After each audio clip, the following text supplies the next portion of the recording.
اللهم إني أسألك علما نافعا ورزقا طيبا وعملا متقبلا۔ السلام علیکم ورحمۃ اللہ وبرکاتہ۔ بچوں کی پرورش کے سلسلے میں چند اصول ہیں جن کو ہم مد نظر رکھیں تو ہمارے بچے جو ہیں وہ بہترین بچے بن سکتے ہیں۔ بچوں کو مشورے میں شامل کیا کریں۔ اگر مائیں چھوٹے بچوں کو ان کی عمر کے مطابق چھوٹے چھوٹے معاملات میں مشورے میں شامل کریں، مثلاً آج کیا پکائیں، یہ سبزی یا وہ والی سبزی، یا کیا پکنا چاہیے، آج کون سا کام پہلے کیا جائے، فلاں جگہ جانا ہے، ان دونوں میں سے کون سا اچھا سوٹ ہے، کون سا ڈریس پہنوں۔ اس طرح جو بچہ ہے جواباً ماں سے مشورہ کرے گا۔ ماں باپ سے مشورہ لینا سیکھیں گے بچے۔ دوسرا یہ کہ قوت فیصلہ مضبوط ہوگی، اور جو ایک نسل پروان چڑھی ہے ایسے مردوں کی جو اپنے خاندان، بیوی، یہاں کے بچوں کی بہتری کے لیے بھی کوئی فیصلہ کرنے کی ہمت خود میں نہیں پاتے اور ساری عمر اپنے ذاتی معاملات کے لیے بے ساکھیاں تلاش کرتے رہتے ہیں، کبھی ماں باپ، کبھی بہن بھائی، کبھی بیوی، تو کبھی دوست کی صورت میں۔ اس کا بھی کچھ حل نکل آئے گا اس میں انشاءاللہ۔ حالات حاضرہ پر بات چیت کیا کریں۔ حالات حاضرہ سے باخبر رہنا بہت ضروری ہے۔ اس کے ساتھ ساتھ یہ بھی ضروری ہے کہ بچوں سے ان پر بات چیت بھی کی جائے، کسی معاملے پر وہ کیا نقطہ نظر رکھتے ہیں، کس فریق کو وہ درست سمجھتے ہیں، کس طرح کے موضوعات پر وہ بات کرنے میں زیادہ دلچسپی لیتے ہیں اور کن پر بات کرنا ان کو بالکل پسند نہیں، کس معاملے میں وہ اسلامی نقطہ نظر رکھتے ہیں اور کس حد تک اس کی واقفیت رکھتے ہیں، اس معاملے پر اسلام کیا حال بتاتا ہے، وہ اس حال کو موجودہ زمانے کے حساب سے مکمل طور پر قابل عمل خیال کرتے ہیں یا کہ اپنی کوئی الگ سے رائے رکھتے ہیں۔ ان تمام سوالات کے جوابات بحث و مباحث سے ملیں گے اور ان کی روشنی میں انہیں مزید رہنمائی دینا بھی آسان ہو جائے گا۔ دوسرا یہ کہ والدین اور اولاد دونوں کو ایک دوسرے کی ترجیحات کو سمجھنے میں مدد ملے گی۔ ان کی رائے کو اہمیت دینا اور اس کا احترام کرنا۔ اللہ نے بچے کو مکمل آزاد انسان پیدا کیا ہے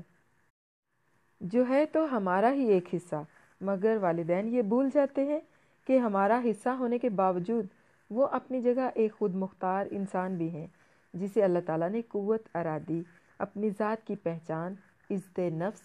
قوت فیصلہ کے ساتھ پیدا کیا ہے، جنہیں ہم وقت کے ساتھ ساتھ ختم کرتے چلے جاتے ہیں۔ سوچنے کے لیے دماغ دیا ہے، مگر ہم چاہتے ہیں کہ وہ ہماری طرح سوچیں۔ اس کی پسند ناپسند اور چیزوں، معاملات اور واقعات کے بارے میں رائے ہماری رائے کے تابع ہونی چاہیے۔ اس کے بچپن میں جب تک کہ وہ ہم پر انحصار کرتا ہے، وہ ہمارے تخلیق کیے گئے سانچے میں ڈھلتا جاتا ہے، بھلے وہ سانچہ کس قدر بھدا، بے فیض اور فطرت سے دور ہو، مگر جیسے ہی وہ ہمارے اختیار سے نکلتا ہے تو دو انتہاؤں پر آ کھڑا ہوتا ہے، یا تو اس سانچے کے مطابق اس قدر پختہ بن جاتا ہے کہ اس سے ہٹ کر کوئی پیمانہ درست غلط کا اس کی سمجھ میں ہی نہیں آتا، جو اس کی اپنی بنی ہوئی شکل کے مطابق درست ہے وہ درست ہے، باقی سب غلط۔ پھر بھلے اسے اس کے نقصان کا احساس، معاشرے کے اصول یاد دلائیں، اس کی ذمہ داریاں یاد دلائیں، یہاں تک کہ اللہ کے احکامات بھی اسے اس سانچے سے کسی اور بہتر شکل میں ڈھال نہیں سکتے۔ یا دوسری انتہا بغاوت ہوتی ہے، وہ ہر کام کرتا ہے جو اسے پسند ہو، جو اسے نہیں کرنے دیا گیا، ہر معاملے پر ایسی آزادی اظہار کا قائل ہو جاتا ہے اور زبردستی اسے دوسروں پر تھوپنے کی کوشش بھی کرتا ہے، جو بھلے معاشرتی اصولوں کے خلاف ہو یا دین کے خلاف ہو۔ سو بہتری اسی میں ہے کہ اعتدال میں رہتے ہوئے اس کی بات شروع ہی سے سنی جائے، اس کی رائے کو اہمیت دی جائے، ویلیڈیٹ کیا جائے، اور اگر تو وہ درست ہے یا بے ضرر ہے تو اسے اسی طرح قبول کیا جائے، لیکن اگر وہ آپ کی اقدار یا دین سے متصادم معلوم ہوتی ہے تو طریقے کے ساتھ، محبت سے، مثالوں سے، سوالوں سے اسے سوچنے کے مقام پر لا کر درست رائے اخذ کروائی جائے۔ بچے میں آنے والی تبدیلیوں کو قبول کرنا چاہیے۔ جوں جوں بچے کی عمر بڑھتی ہے اس میں جسمانی، جذباتی اور ذہنی ہر اعتبار سے تبدیلیاں آتی ہیں، اور ہر ایک کے اپنے تقاضے ہیں۔ ہمیں چاہیے کہ ان تبدیلیوں کو نہ صرف خود خوش دلی سے قبول کریں بلکہ خود بچے کے لیے بھی، چونکہ یہ ایک مشکل ترین مرحلہ ہوتا ہے، سو اس کی مدد بھی کریں تاکہ وہ جلد سے جلد ان تبدیلیوں کو قبول کرے، بلکہ ان کے نتیجے میں پیدا ہونے والے مسائل پر قابو پا کر اس وقت جسم میں پیدا ہونے والی انرجی کو کسی مثبت سرگرمی میں لگا سکتے ہیں، اور ایسا صرف والدین کے مکمل اور بروقت ساتھ سے ہی ممکن ہے۔ اگر والدین ہی اس سب کو قبول نہیں کریں گے اور اس سے ہمیشہ ہر بات پر وہی 6-7 سال کے بچے کے سے رد عمل اور فرما برداری کی توقع رکھیں گے تو صرف جنگ کی فضا پیدا ہوگی اور کچھ نہیں۔ ایسے وقت میں اگر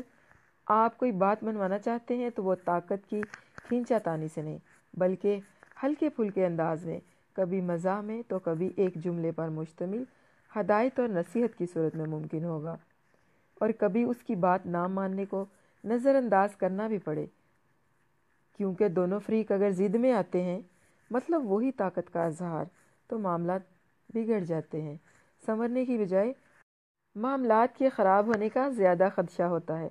کسی کے سامنے انہیں مت ڈانٹیں۔ ویسے تو بچے کی عزت نفس کسی بھی عمر میں کسی دوسرے کے سامنے ڈانٹنے پر مجروح ہوتی ہے، مگر دیکھیے جب ٹین ایج میں ہوتے ہیں نا، تب یہ بات خاص طور پر دیکھنے میں آتی ہے کہ کسی اور کے سامنے انہیں ڈانٹا جانا بالکل پسند نہیں آتا، اور اس ڈانٹ میں سب بہن بھائی حتیٰ کہ دادا دادی تک شامل ہوتے ہیں۔ ایسی ڈانٹ ڈپٹ انہیں باغی بناتی ہے۔ ٹیچنگ کے دوران یہ چیز بہت زیادہ محسوس کی کہ کئی ایسے بچے جو اپنی شرارتوں بلکہ بدتمیزیوں کی وجہ سے تقریباً لا علاج قرار دیے جا چکے تھے، دل تک پہنچنے پر پتہ چلا کہ سب کے سامنے ڈانٹ کھا کھا کر اب وہ سوچتے ہیں کہ کوئی خوش نہیں ہوگا، کسی نے خوش نہیں ہونا، نہ عزت کا لحاظ کرنا ہے، اچھے کام پر شاباش نہیں ملنی، تو جب میں برا ہوں تو پھر یوں ہی صحیح۔ یہ ایک طرح سے مایوسی کی کیفیت ہے۔ سو اس مقام تک پہنچنے سے پہلے یقینی بنائیں کہ آپ بچے کے جذبات کو سمجھ کر اسی کے مطابق ان سے معاملات کریں۔ تعریف کرنا یہ سب سے شاید اہم بات ہے، اور ہمارے ہاں عام طور پر اسی کی زیادہ کمی پائی جاتی ہے۔ ہم اپنے بچوں کی اچھائی کی، اچھے کام کی تعریف نہیں کرتے، اور نہ انہیں کسی کے اچھے کام کرنے پر ان کی تعریف کرنے یا کسی کی حوصلہ افزائی کرنے کی عادت ہوتی ہے۔ اور یہی بچے جب شوہر اور بیوی کے کردار میں آتے ہیں تو اپنی اپنی جگہ دونوں ہی شکوہ کرتے پائے جاتے ہیں کہ فریق ثانی کی طرف سے تعریف نہیں ملتی، کوششوں کی قدر نہیں کی جاتی، محنت اور محبت سے کیے جانے والے کاموں کا اعتراف تک نہیں کیا جاتا۔ وہی اب جب وہ عادی ہی نہیں ان سب معاملات کے، اسے جب پیار و محبت وغیرہ ملا ہی نہیں تو وہ دوسرے کو کیسے دے سکتے ہیں؟ سو بچے کی آپ کو خوش کرنے کو کی گئی چھوٹی چھوٹی کوششوں، محبت، ہمدردی اور جذبہ احسار کے تحت کیے گئے چھوٹے چھوٹے اعمال، چھوٹی چھوٹی نیکیاں، چھوٹی چھوٹی خوشیاں، کسی مقصد کے لیے کی گئی چھوٹی چھوٹی کوششوں پر ان کی تعریف ضرور کیا کریں، شاباش دیا کریں، وقتاً فوقتاً ایسے جملے ان سے بولا کریں جن سے ظاہر ہو کہ آپ اس سے کتنی محبت کرتے ہیں، کتنا فخر ہے اس پر، کون سی عادت اس کی آپ کو بہت خوشی دیتی ہے، وغیرہ وغیرہ۔ دعائیں کریں۔ سب سے آخر میں سب سے عام چیز اللہ سے بہت بہت دعا کریں۔ ہم نے حضرت ابراہیم اور حضرت یعقوب علیہ السلام سے سیکھا کہ انہوں نے صرف اپنے بچوں کے لیے، صرف اگلی ایک نسل کے لیے دعا نہیں مانگی، بلکہ انہوں نے اپنی آنے والی تمام نسلوں کی فکر کی، آنے والی نسلوں کے لیے اللہ سے مانگا۔ تو ہمیں بھی یہی کرنا ہے، اپنے لیے، اپنے بچوں کے لیے اور تمام ذریت کے لیے ہدایت مانگنی ہے، ہر شر اور ہر فتنے سے اللہ کی پناہ مانگنی ہے۔ اللہ ہمیں اچھے والدین بننے کی توفیق دے، ہماری اولاد کو اور آنے والی نسلوں کو ہمارے لیے صدقہ جاریہ بنائے۔ ربنا ہب لنا من ازواجنا وذریتنا قرۃ اعین واجعلنا للمتقین اماما۔ اے ہمارے رب، ہمیں عطا کر ہماری بیویوں سے اور ہماری اولادوں سے آنکھوں کی ٹھنڈک، اور ہمیں متقین کے لیے پیشرو بنا، یا ہمیں کر دے متقین کے لیے امام یا پیشوا۔ السلام علیکم ورحمۃ اللہ وبرکاتہ۔